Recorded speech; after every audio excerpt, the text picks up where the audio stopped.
Umbuzo engilokho ngiyibuza wona mayelana nokudlula emhlabeni kwalo wayengungqongqoshe wezamaphoyisa uNathi Mthethwa, ngicabanga ukuthi sekushiwo ke okuningi mayelana ke nokudlula kwakhe emhlabeni. Kodwa mhlambe masingathi nje ukugudluka kancane kulokho sekushiwo.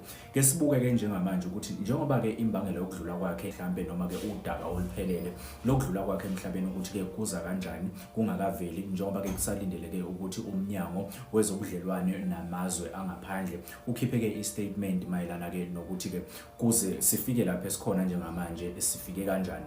Njengoba ke kuvela ukuthi ke unomlayezo uNathi Mthethwa awuthumele ke unkosikazi wakhe, kuvelanga ukuthi lowo mlayezo ubukade ke uquketheni, kodwa kuyavela ukuthi unkosikazi wakhe ukhathazekile kakhulu ngesikhathi ke ethola lowo mlayezo, nanokuthi osukwini la izolo ke ubikwe njengomuntu olahlekile.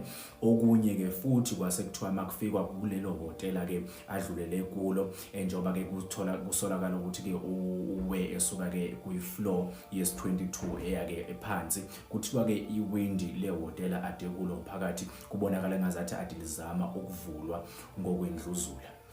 Ingakho ke ngiba nalombuzo ukuthi ingabe mhlambe sizokwazi ukuthi silithole iqiniso eliphelele, ngoba kuvamisile ukuthi mangabe ke kunosopolitiki ke abadlula ngalendlela kube khona ezinye izinto ezigcina zingaveli noma zingazeki ukuthi ke izenzakale kanjani.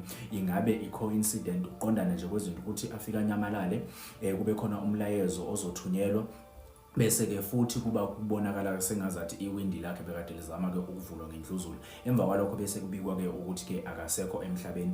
Ingabe khona ombulele noma mhlambe nguye ozibulele?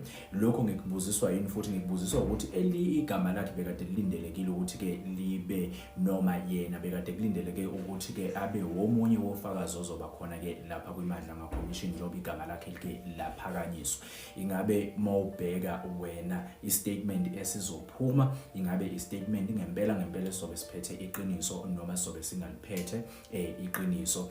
Kodwa ke engithanda ukusho ukuthi siyazwelana ke kakhulu nomndeni wakhe kulesi sikhathi esinzima kangaka, ngoba ke akukho lula ukudlula komuntu emhlabeni ngaphandle nje kokuthi maphi amacala asuke ke ebekwe wona, njengoba ke siyibona imandla ama-commission of inquiry lokho iqhubeka ukuthi ngathi kunelinye igama lakhe like lavela ke ezintweni mhlambe ke ezingekho